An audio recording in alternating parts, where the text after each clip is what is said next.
Kita malam ini sudah lama duduk di dalam rumah Tuhan. Ya, saya rasa sejak jam 7 tadi. Jadi saya akan bawakan satu renungan yang pendek saja. Kemudian kita akan bersama-sama datang ke meja Tuhan untuk menerima roti dan cawan ini. Ya, supaya di malam akhir tahun ini kita kembali mengenang Tuhan Yesus. Akan penderitaannya untuk kita semua. Dan diingatkan kembali bahwa kita harus hidup mempersiapkan diri untuk menyambut kedatangannya.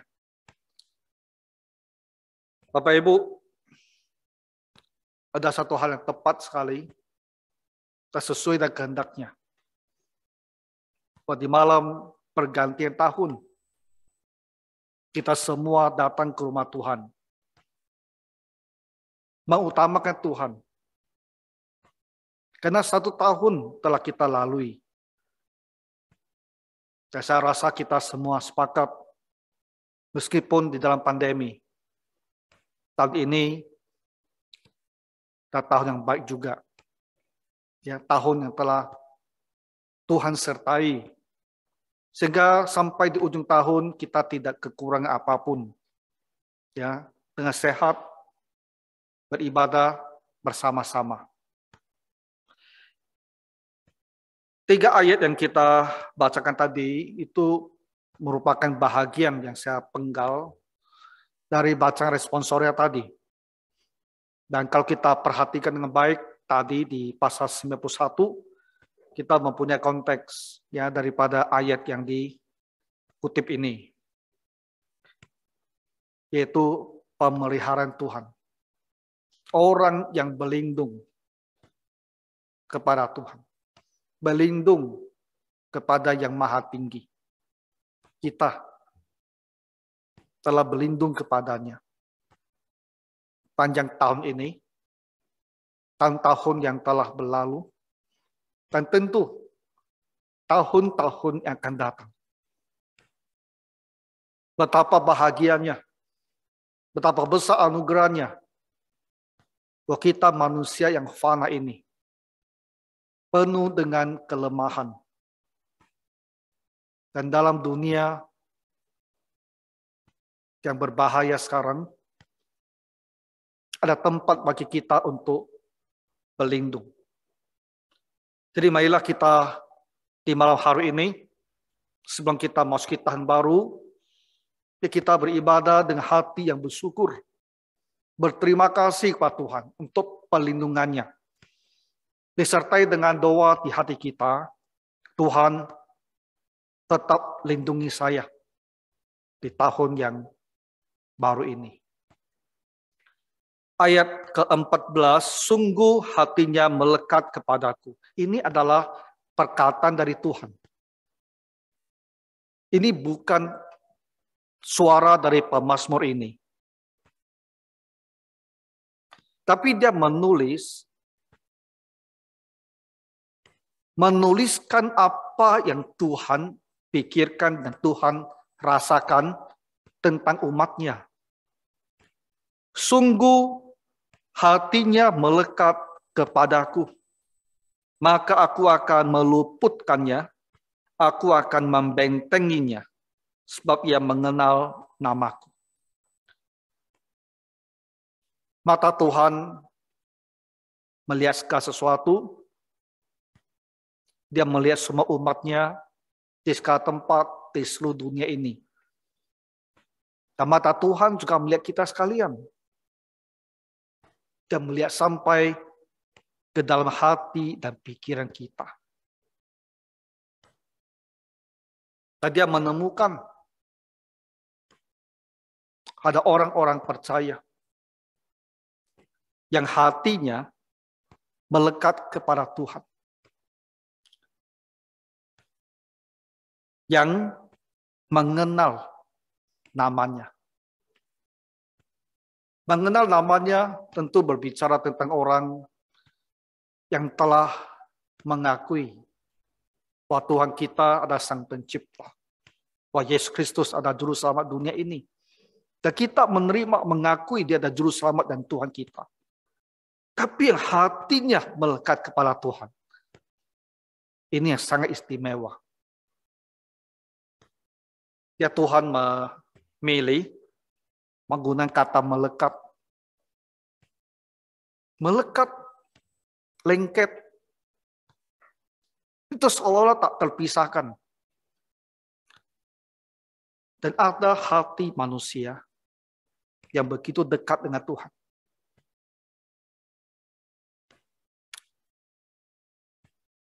Begitu mengherankan bahwa ada hati orang percaya yang begitu dekat dengan Tuhannya. Apakah kita ini adalah orang yang hatinya melekat pada Tuhan? Tuhan itu begitu dekat di dalam hidupnya. Tuhan itu selalu ada di dalam pikirannya. Rasa takut dan hormat kepada Tuhan. Keinginan untuk patuh kepada Tuhan. Keinginan untuk berbuat sesuatu bagi Tuhan. Hati yang percaya, bersandar sepenuhnya bahwa dia bisa andalkan Tuhan. Nah, ini adalah ciri-ciri dari hati yang melekat pada Tuhan. Jadi mata Tuhan mengamati ke dalam hati dan pikiran orang-orang percaya. Dan dia bilang, ada yang hatinya melekat kepadaku. Dan kita harus jadi orang seperti ini.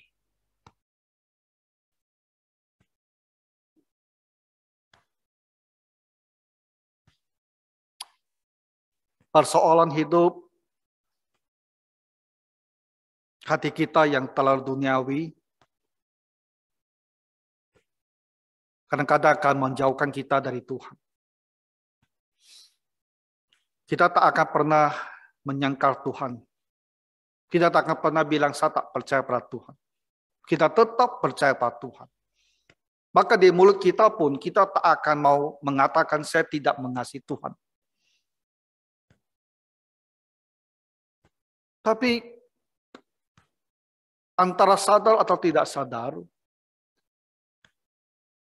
hati kita lebih lekat kepada urusan duniawi ini. Karena urusan duniawi bagi kita kelihatannya nyata di depan mata. Mendesak. Tuhan yang adalah roh. Tak kelihatan. Sehingga Tuhan seolah-olah terpinggirkan dalam hati kita. Dan kita tidak bisa mempunyai kesaksian bahwa hati kita itu melekat pada Tuhan.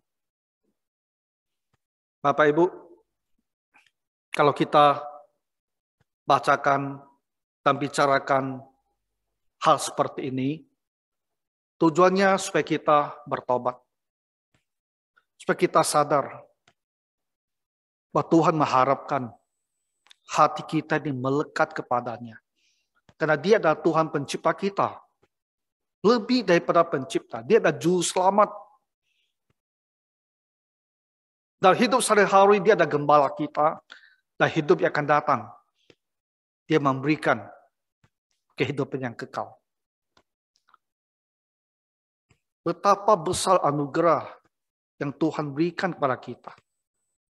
Sudah sepatutnya hati kita ini melekat kepada Tuhan.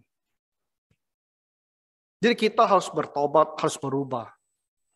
Ya, dan berdoa, Tuhan bantu saya. Supaya ada kebangunan rohani dalam diri saya, ada perubahan dalam hati saya, membuat saya itu menjadi seorang yang semakin memikirkan Tuhan. sampai kita bisa dikatakan bahwa hatinya melekat kepadaku. Akan ada berkat yang amat besar bagi orang-orang yang hatinya Tuhan anggap melekat kepadanya.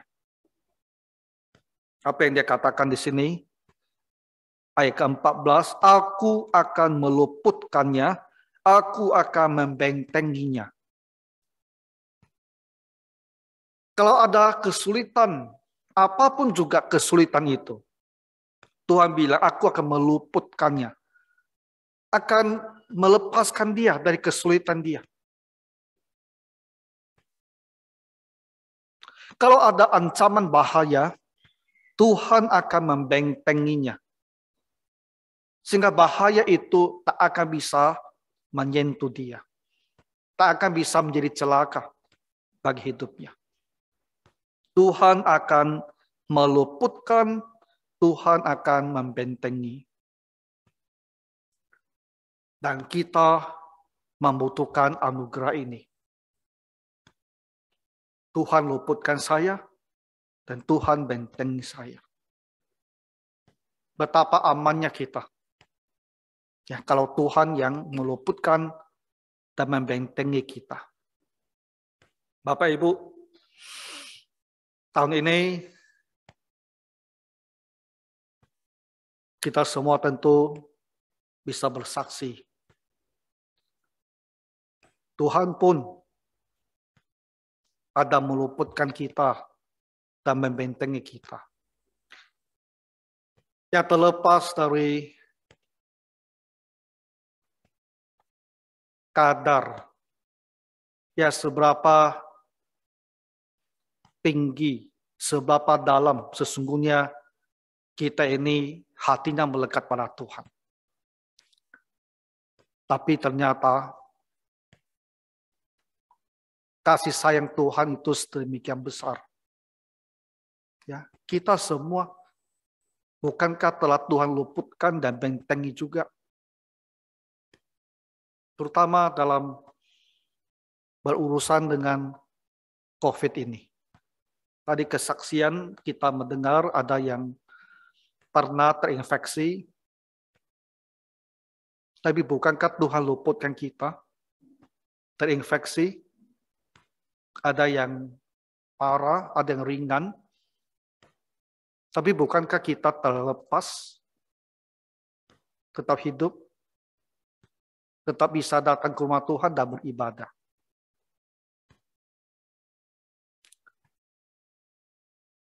Dua tahun pandemi Corona, tentu tahun 2021 ini lebih berat dari tahun yang lalu. Tapi kalau kita lihat dalam konteks kecil ya, jemaat kita sendiri yang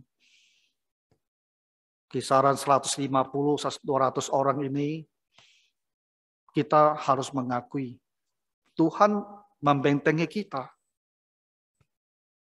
Kita semua selamat dari corona ini.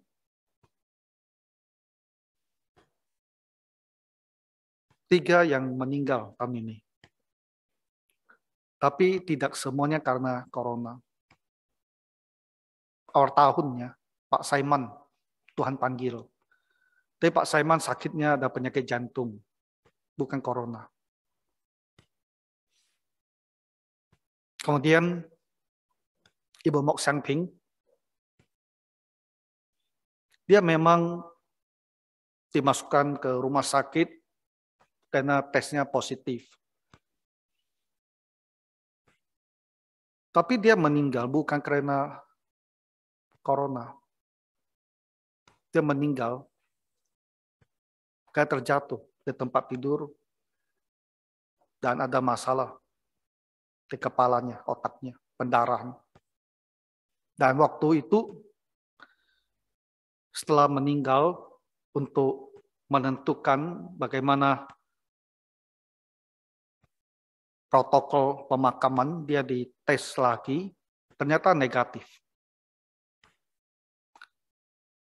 Satu-satunya yang dikatakan positif adalah Ibu Siok Noi.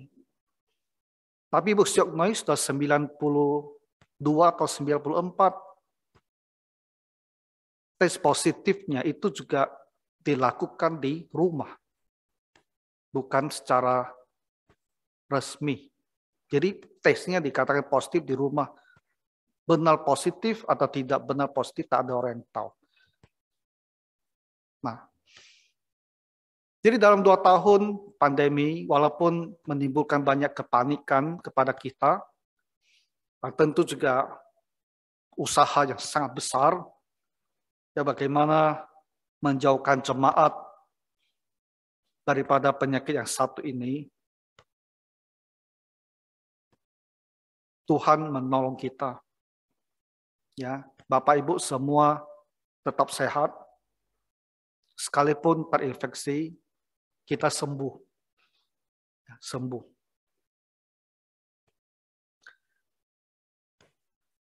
Aku akan meluputkannya. Aku akan membentenginya. Kalau kita sendiri bisa sampai kepada kesimpulan bahwa saya ini ada orang hatinya melekat pada Tuhan, ya kita syukuri. Tapi kalau kita mengevaluasi dan menilai hari-hari yang telah kita lalui, bagaimana sikap ibadah kita kepada Tuhan, bagaimana kepatuhan kita kepada Tuhan, bagaimana kita berkomitmen dalam melayani Tuhan, dan kita tak bisa mengatakan, aku ini hatinya melekat kepada Tuhan, maka kita harus lebih bersyukur. Karena sekalipun demikian, Tuhan meluputkan dan membentengi kita dalam penyakit COVID ini. Barangkali juga dalam hal-hal lain yang kita alami sepanjang tahun, Tuhan lepaskan dan Dia bentengi kita, lindungi kita dari ancaman dan dari bahaya. Tuhan itu selalu sabar, panjang sabar. Tujuannya apa? Supaya kasih sayang Tuhan itu bisa menyentuh hati kita. Tidak hanya di pikiran, tapi turun ke hati. Dan hati yang tersentuh, yang merasakan bahwa saya yang begini masih dikasihi Tuhan, itu akan mendorong kita untuk berubah. Sehingga kita bisa bertumbuh. Sampai suatu waktu kita bisa bersaksi dalam diri sendiri bahwa kita ini hatinya melekat kepada Tuhan. Orang lain yang mengamati kita juga bisa bersaksi dia itu seorang hatinya melekat pada Tuhan. Dan inilah yang harus Bapak Ibu berdoa. Jadi sebuah standar yang harus diupayakan menjadi seorang Kristen yang hatinya melekat pada Tuhan. Hubungan yang sedemikian intim, dekat antara kita dengan Tuhan, itu akan mendatangkan banyak anugerah daripadanya. Tapi bukan karena kita menginginkan berkat anugerah Tuhan, maka kita mendekat kepadanya. Kita memang dengan tulus ingin mendekat kepada Tuhan. Karena Dia adalah Tuhan dan Juru Selamat kita. Tuhan tidak memberikan berkat apapun juga, kita akan memilih untuk mendekat kepadanya. Karena Tuhan adalah Juru Selamat dan Allah kita. Dia layak untuk menerima segala kasih dan penghormatan di kita. Tapi Tuhan Bapa adalah baik. Ketika Dia melihat bahwa kita datang kepadanya, Dia akan melakukan kebaikan dan kebaikan kepada kita. Bila Ia berseru kepadaku, aku akan menjawab. Kalau kita berdoa, kita memanggil Tuhan, kita berteriak kepadanya minta tolong, aku akan menjawab. Kalau Tuhan berjanji demikian kepada kita, apa yang kita khawatirkan lagi untuk masa depan kita?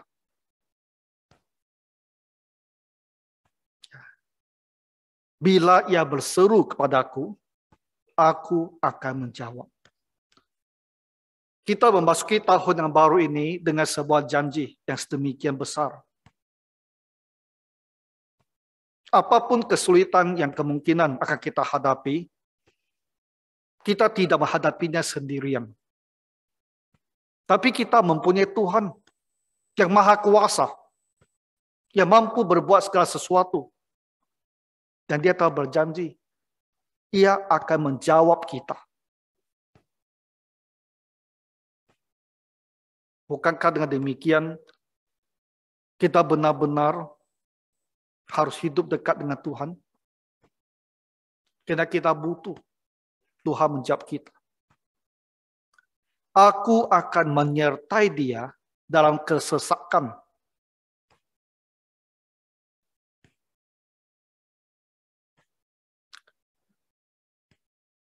Dalam kesulitan, dalam kesesakan, kita tak akan berjalan sendirian. Karena Tuhan berjanji, dia akan menyertai kita. Dia akan bersama-sama kita di dalam kesesakan itu. Dan kehadiran Tuhan akan meluputkan kita dan membawa kita keluar dari kesesakan itu. Kesesakan apa yang akan menghadang kita di tahun 2022? Mungkin ada yang sudah bisa memprediksi, tapi banyak hal yang tak akan kita ketahui sampai waktunya kita mengalaminya. Namun yang terpenting adalah, kalau kesesakan itu harus datang menimpa hidup kita, kita punya sebuah janji. Tuhan akan menyertai dan meluputkannya dan memuliakannya. Tuhan akan luputkan kita dari kesesakan itu dan memuliakan kita. Dia tidak akan biarkan kita karena kesesakan itu dan kita terjatuh dan dipermalukan, dan dipandang hina sama orang lain. Dia akan luputkan kita supaya kita tetap dihormati, dimuliakan.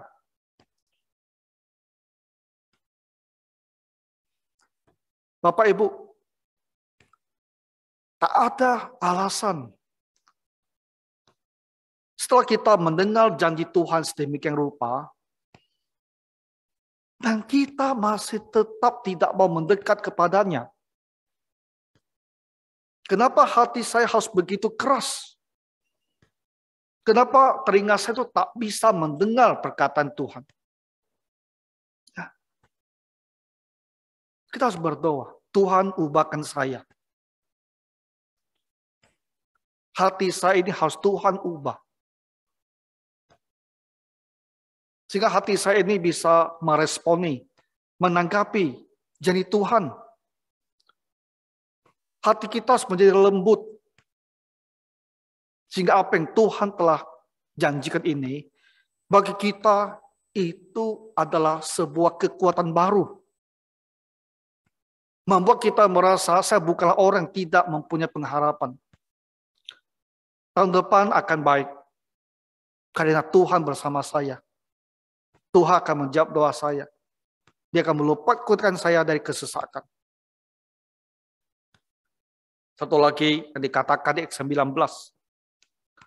Dengan panjang umur akan kukenyangkan dia dan kuperlihatkan kepadanya keselamatan daripadaku.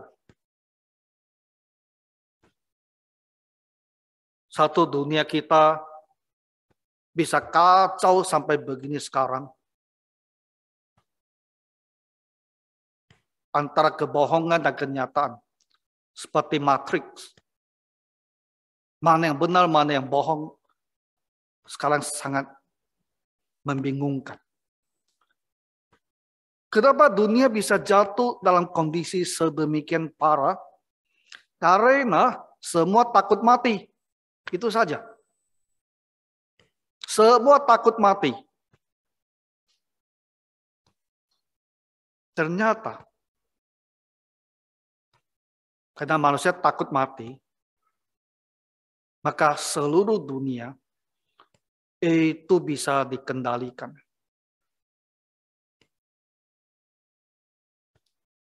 Semua manusia di dunia bisa belajar hal yang sama dalam waktu yang begitu cepat. Karena semua sama-sama takut pada kematian. Itu sebabnya.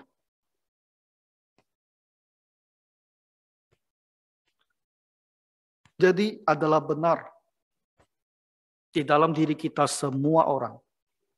Kita takut pada kematian.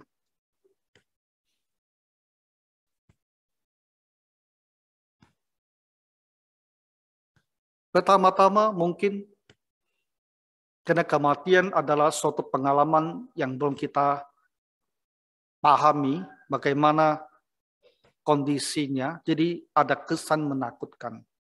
Tetapi Bapak Ibu, sejujur-jujurnya kita takut mati karena masalahnya kerohanian. Rasul Paulus, dia tidak takut mati. Makanya dia bilang, bagiku mati adalah keuntungan. Tapi iman dan kerohanian kita belum sampai seperti Rasul Paulus.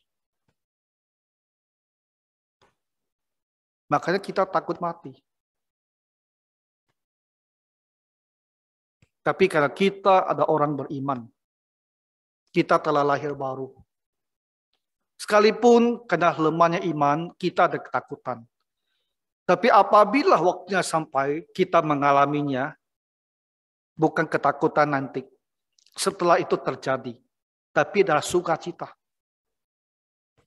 Karena kita menemukan setelah tubuh kita ini mati, kita berhenti bernafas, kita masih hidup. Roh kita masih hidup. Dan roh kita hidup di dalam Tuhan. Bersama dengan roh-roh semua orang percaya sepanjang zaman. Kita masih hidup. Dan kita mempunyai kepastian janji Tuhan akan kebangkitan. Tapi karena kita masih belum sampai di situ, dan karena kita ini masih terlalu duniawi, maka timbullah ketakutan akan maut itu. Tak bisa kita sangkal, kita semua takut pada kematian. Dan takut pada kematian itulah yang membuat kita semuanya melakukan apa yang kita disuruh.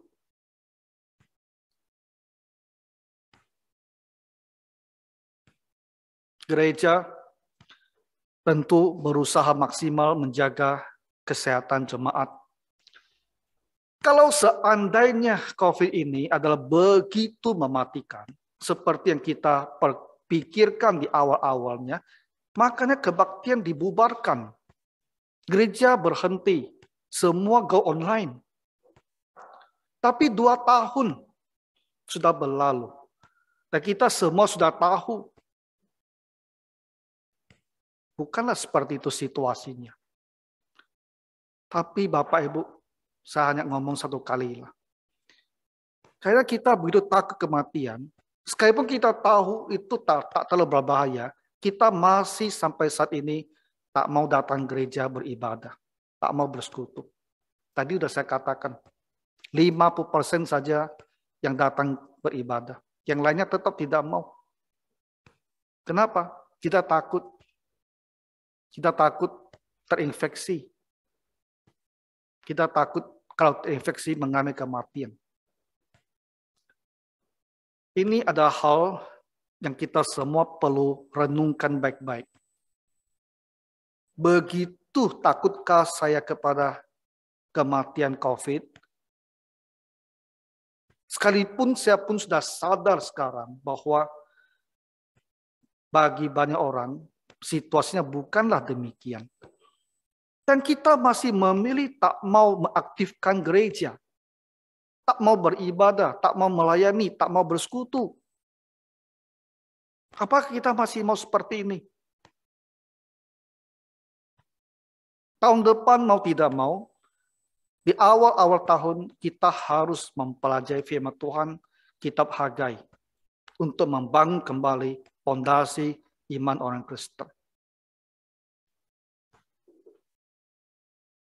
Dan itu dimungkinkan karena COVID kelihatannya bukanlah seperti yang kita pikirkan dahulu. Tapi kehancuran dan kerusakannya telah terjadi pada gereja. Dan semuanya karena ketakutan. Dengan panjang umur akan kukenyangkan dia. Tuhan pun tahu kita semuanya hidup panjang. Tuhan pun tahu kita semua takut kepada kematian. Kita semua mau hidup. Dan berdoa Tuhan tambahkan kita tahun-tahun yang panjang. Tahun-tahun yang baik. Dan Tuhan di sini berkata, dengan panjang umur akan kukenyangkan dia. Nah, istilah dikenyangkan. Seperti orang menikmati makanannya semau hati dia. Sejumlah yang dia inginkan. Yang tidak makan dan pulang dan merasa masih perlu makan. Dikenyangkan. Dan kita dikenyangkan di umur yang panjang. Kita akan dibuat sampai kita merasa hidup saya sudah cukup. Ya. Dan tak merasa lagi hidup saya sepertinya masih kurang. Saya masih tak mau dipanggil Tuhan. Kita akan dibuat sampai kita merasa saya sudah puas dari hidup dunia ini. Saya sekarang mau pergi bertemu Tuhan. Dan kita merindukan untuk pergi kepada Tuhan. Karena udah kenyang sekali dengan hidup ini. Dengan kata lain, orang yang hatinya melekat pada Tuhan, Tuhan ingin memberikan dia tahun-tahun yang panjang di dalam dunia ini. Tahun-tahun yang baik, seperti yang kita juga inginkan dan harapkan.